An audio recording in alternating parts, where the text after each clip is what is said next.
The wind came low and mournful over the flats, dragging dust like a tired ghost across the bones of the land. It was a kind of evening that made a man remember things he had buried proper deep. Names, faces, sins that clung like burrs of the soul. Folks in that part of the territory did not speak much as strangers. Out there, a man rode into your horizon the way a storm did, uninvited, uncertain, and liable to leave ruin in his wake. And so when the rider came, lean and quiet in the saddle, no one asked his name. He did not offer it. They saw him first as a shape against the dying light, a long coat worn thin by seasons, a hat pulled low, a revolver resting easy at his side, as though it had long since grown into the shape of his hand. His horse moved without fuss, hooves dull against the hardened earth, like it knew the business of silence. By the time he reached the outskirts of the settlement, if such a scatter of crooked cabins deserve a name, the sun had slipped behind the hills, bleeding gold into a bruised purple sky. A dog barked once, then thought better of it. The man dismounted beside the only well that still held water. He tied his reins without hurry, each motion measured, like he had learned long ago that haste was kin to regret. He drew up a bucket, drank from it slow, letting the coolness settle whatever dust had taken root in his throat. That was when he heard it. A voice, not a groan one, thin, frayed. Please, just a little more. The gunman did not turn at once. He stood there with the bucket hanging in his hand, listening the way a hunter listens, not just for sound, but for what lay beneath it. A second voice answered, sharper, heavy with meanness that had grown comfortable in its own skin. I said that's enough. There was a dull crack of something striking wood, or flesh. It echoed small in the stillness, but it carried. The man set the bucket down. He did not rush. He did not storm. He simply walked, boots stirring dust in quiet whispers, toward the sound. The house stood a little apart from the rest, leaning, sagging in the middle like it had lost the will to stand straight. A dim light flickered through the window, lantern glow unsteady. As he neared, the voices sharpened. You ate this morning, the man inside snapped. We didn't, sir, came another child's voice, smaller still, trembling at the edges. Please, Tommy's sick, he hasn't. A crash cut her off. The gunman stopped just shy of the door.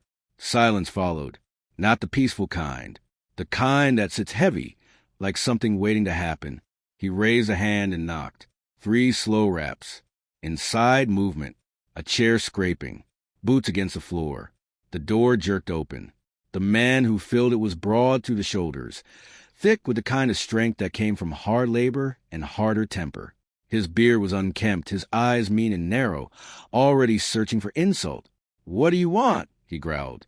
The gunman lifted his gaze just enough to meet him. His voice, when it came, was quiet as dusk. Looking for a meal? Thought I might find one here. The big man barked a laugh, sharp and humorless. You got the wrong house, stranger. Ain't no charity here.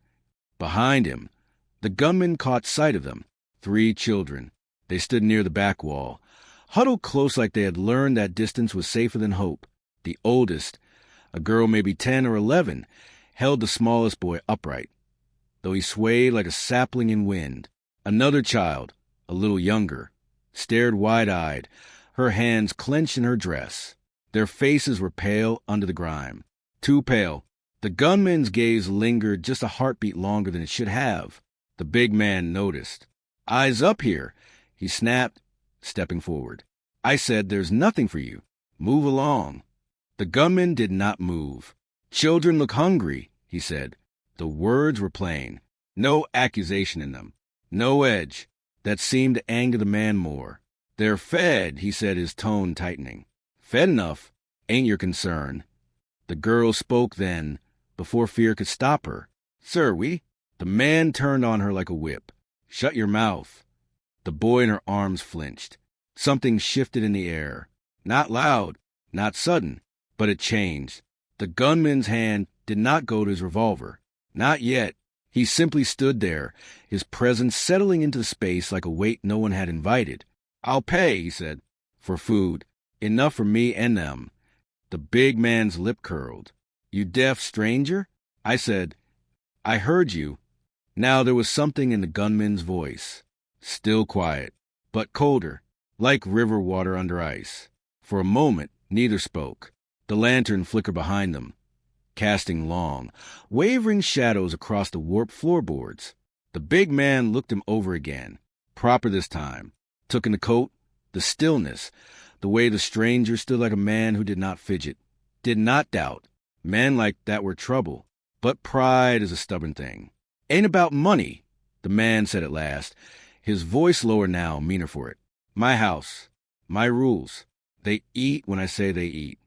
The girl's grip tightened around the boy. The smallest child's stomach growled, soft, but loud enough in the silence. The gunman heard it. Of course he did. He reached into his coat. The big man's hand twitched toward his belt. But the gunman only drew out a small bundle, wrapped cloth, tied with twine.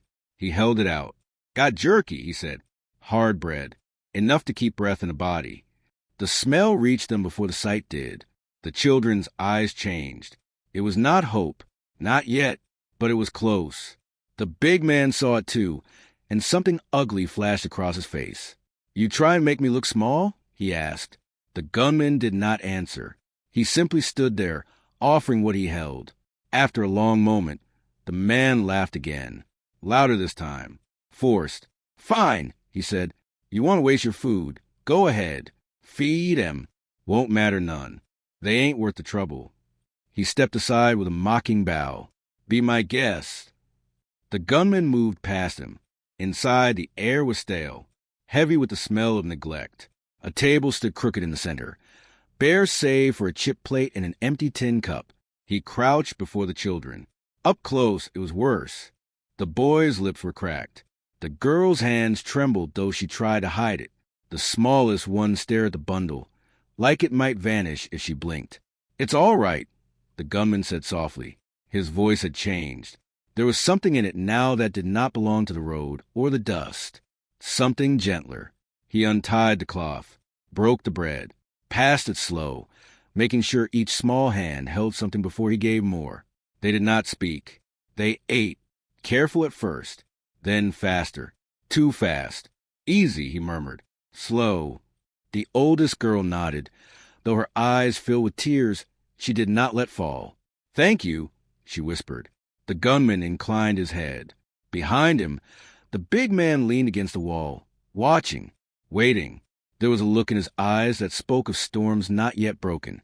And the gunman, though he did not turn, felt it, felt the trouble gathering like thunder beyond the hills. He had seen men like this before, men who mistook cruelty for strength, men who believed the weak existed only to be stepped upon, the kind of men who did not forget humiliation, not ever. The children finished what little they were given, clutching the last crumbs like treasure. The smallest girl looked up at him. Will you stay? She asked. The question hung in the air. Simple. Heavy. The gunman paused. For a long moment, he said nothing. Then he rose to his feet, slowly, deliberately. His eyes lifted, not to the children this time, but to the man by the wall. Something unspoken passed between them, a promise, or a warning. Reckon I might, the gunman said at last. Outside, the wind picked up, and somewhere in the distance, a lone coyote cried, long and lonesome, like it knew the night was about to turn darker than it had any right to be. Night settled over the settlement like a slow-falling curtain, thick and heavy, swallowing what little light the day had dared to offer. The wind grew colder, slipping through the cracks of the crooked house, as though it had business inside. The gunman did not sleep. Men like him seldom did, not when the air felt wrong. He sat in a chair near the wall, tipped back just enough that his legs whispered against the warped boards. His hat was low over his eyes, but he was not resting. One hand lay loose near his revolver, not gripping it, just remembering it. Across the room, the children had drifted into a shallow kind of sleep. The smallest one lay curled beside the older girl, her fingers still clutching a crumb she had not finished, as though even in dreams she feared it might be taken. The boy's breathing came uneven, thin as thread. The gunman watched them without seeming to. A lantern burned low on the table, its flame shivering each time the wind found a way through the seams of the house. Shadows bent and stretched along the walls, turning simple things into shapes that did not belong. The stepfather had taken himself to the far side of the room hours ago. He had drunk from a bottle that smelled sharp enough to sting a man's eyes. Now he sat slumped in his chair. Though whether he slept or waited was a matter the gunman had not yet decided. Time passed in that quiet way only the frontier knew. Slow, uneasy, stretched thin between one trouble and the next. Then came the sound, a shift of weight. Small, careful. The gunman's eyes opened beneath the brim of his hat. He did not move. The big man was on his feet now. No stumble, no drunken sway. That told enough. He crossed the room soft for a man his size, boots finding the floorboards that would not creak. His eyes were fixed not on the children, but on the gunman, testing him, measuring him. The gunman remained still. The man's lip twitched. Then he turned, toward the children. It happened quick. Too quick for thought. Just instinct, old as the bones in a man's hands. The gunman's chair struck the floor as he rose, the sound cracking through the room like a shot. Don't. The word was low, not loud, but it stopped the man all the same. He turned slowly, something darker than anger settling in his face now. You telling me what to do in my own house? He asked. The gunman stepped forward, one measured pace. No, he said.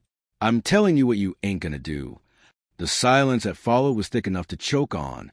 The children stirred behind him. The oldest girl sat up, her eyes wide in the dim light. The big man's hand flexed at his side. You got nerve, he said, coming in here, acting like you got to say. The gunman's gaze did not waver. Ain't about say, he answered. It's about right.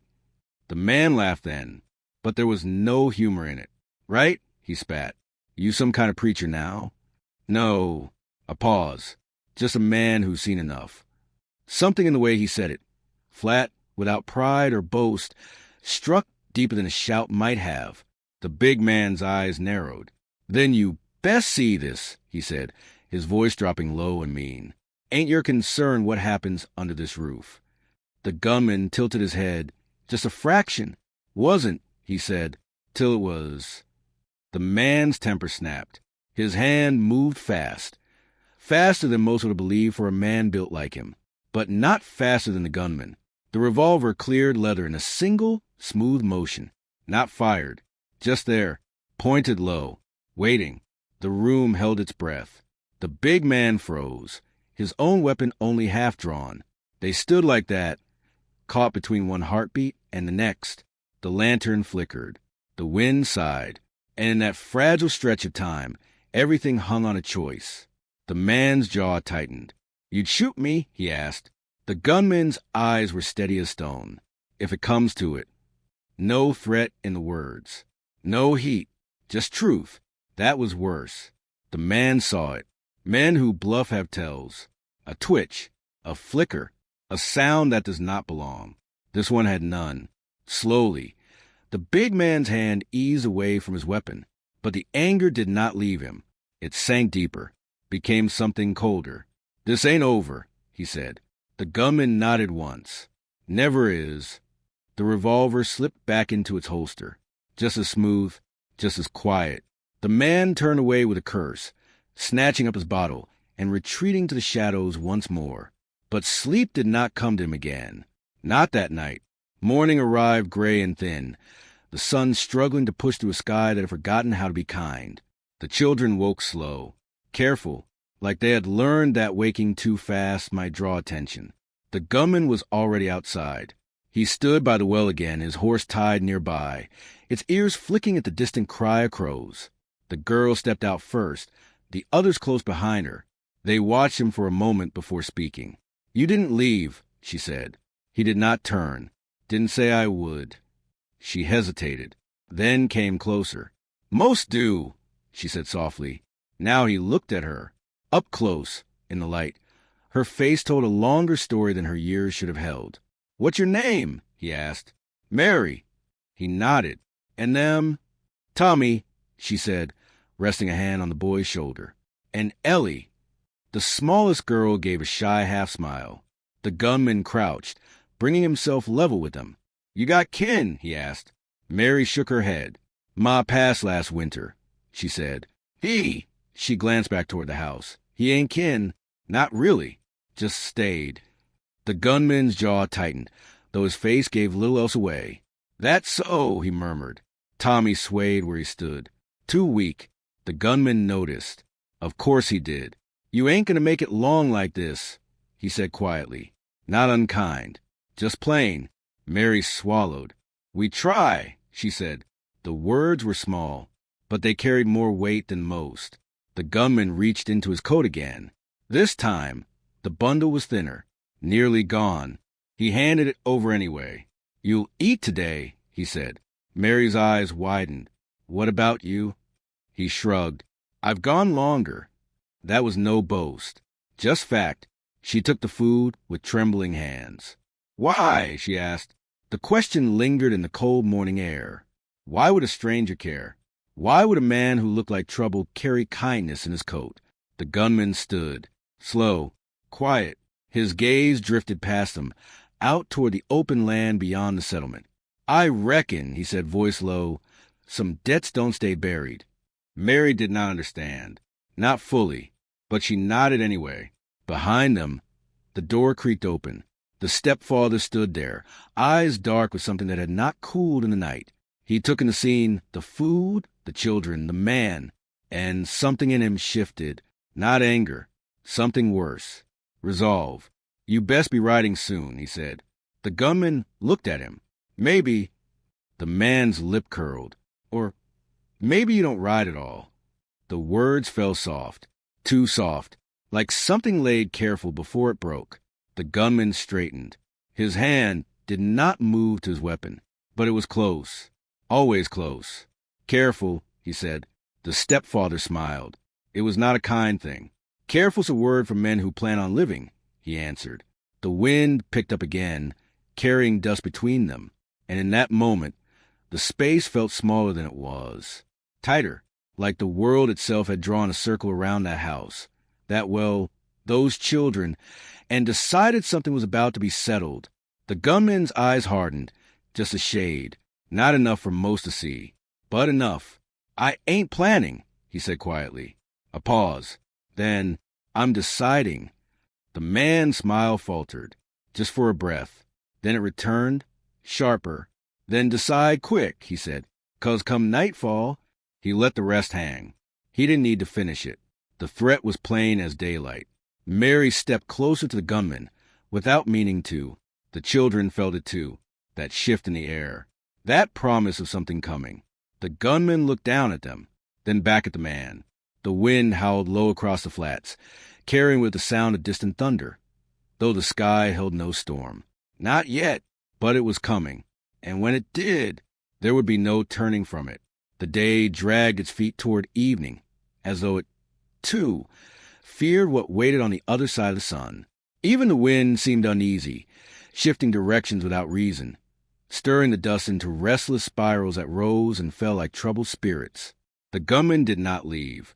He spent the hours in quiet labor, mending what little could be mended. He drew water for the children, patched a loose board along the wall, and set the crooked table right. Small things, simple things. But in a place like that, small things were the difference between holding on and slipping away. The stepfather watched it all. He said nothing, not while the sun was high, but his silence was not peace. It was a kind that gathers before a shot is fired. Mary stayed close to her brother and sister, though her eyes often drifted toward the man who had come out of nowhere and refused to go. She studied him the way a person studies fire, drawn to its warmth, wary of its danger. "Why are you helping us?" she asked again, sometime near dusk. The gunman stood at the doorway, looking out at the horizon where the sky burned gold one last time. He took a moment before answering. "Once," he said, slow and careful, "there was a boy." Mary waited. "He had a sister," the gunman went on, "younger, hungry more often than not. Man came into their lives, said he'd take care of him." Mary's breath stilled. "He didn't," the gunman said. The words carried no rise, no fall.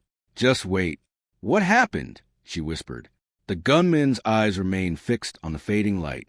"The boy learned too late," he said. "By the time he understood what kind of man he was dealing with." A pause. There weren't enough left to save. Mary said nothing. She didn't need to. Some truths don't ask for words. Behind them, a chair scraped. The stepfather rose.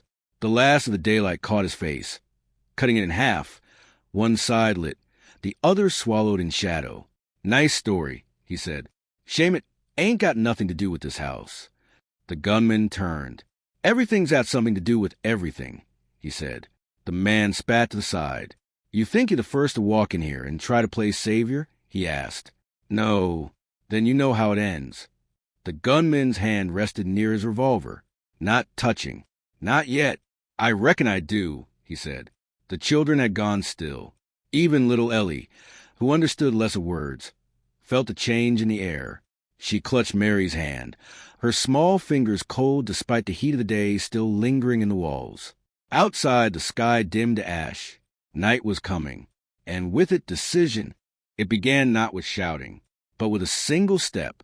The stepfather moved forward, slow, deliberate, his boots heavy against the floor.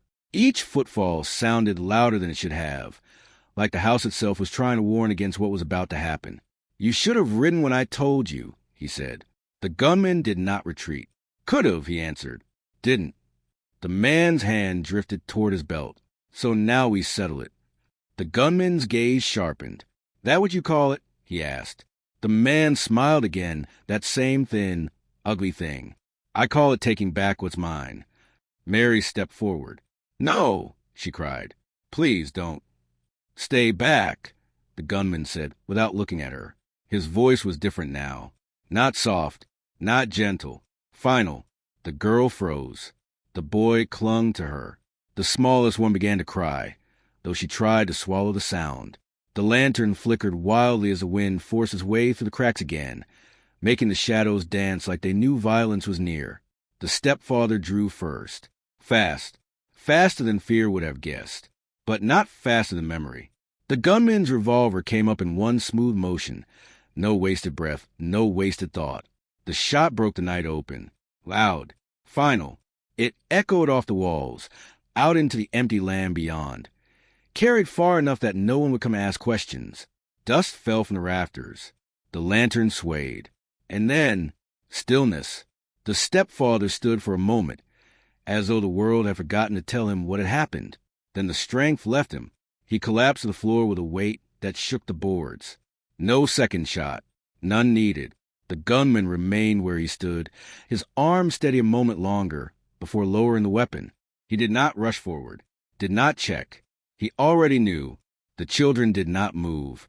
They stared, not at the body, at him, at what he had done. Mary's breath came sharp. You killed him." The words were not accusation. Not quite. Just truth trying to find its place. The gunman holstered his revolver. "Yes," he said. The room held that answer in silence. Ellie's quiet sobs filled the space between heartbeats. Tommy leaned weakly against his sister. Mary swallowed hard. He was all we had," she said.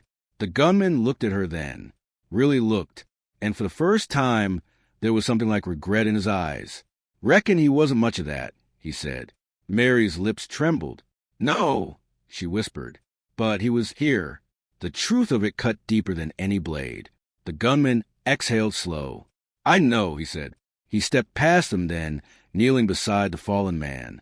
He searched him, not for vengeance, not for proof, but for what little might still serve the living. A few coins, a key, nothing else.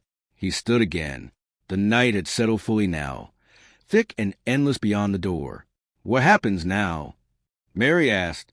The question came small, fragile, like everything else in that house. The gunman moved to the doorway, looking out into the dark that stretched in all directions. "Ain't staying here," he said.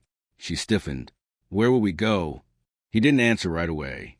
The wind carried the scent of distant rain, though no clouds could be seen. Finally, he turned back. "There's a town 2 days east," he said. "Got a preacher. Couple families that still remember what it means to be decent." Mary searched his face. "You'd take us?" she asked. He met her gaze. For a long moment, he said nothing. Then, "Yes." The words settled into the room like something solid, like something real. Ellie sniffled. Tommy lifted his head. Mary's shoulders sagged. not in defeat, but in the kind of relief that comes so sudden it almost feels like breaking. "Why?" she asked again, softer this time. The gunman stepped into the lantern light. For just a second, the shadows slipped enough to show the man beneath them. Not just a coat, not just a gun. A man carrying something heavier than both. "Because," he said quietly this time, "I ain't too late." The wind eased, just a little, and outside, beyond the broken house and the long, unforgiving land, the dark did not feel quite so endless anymore.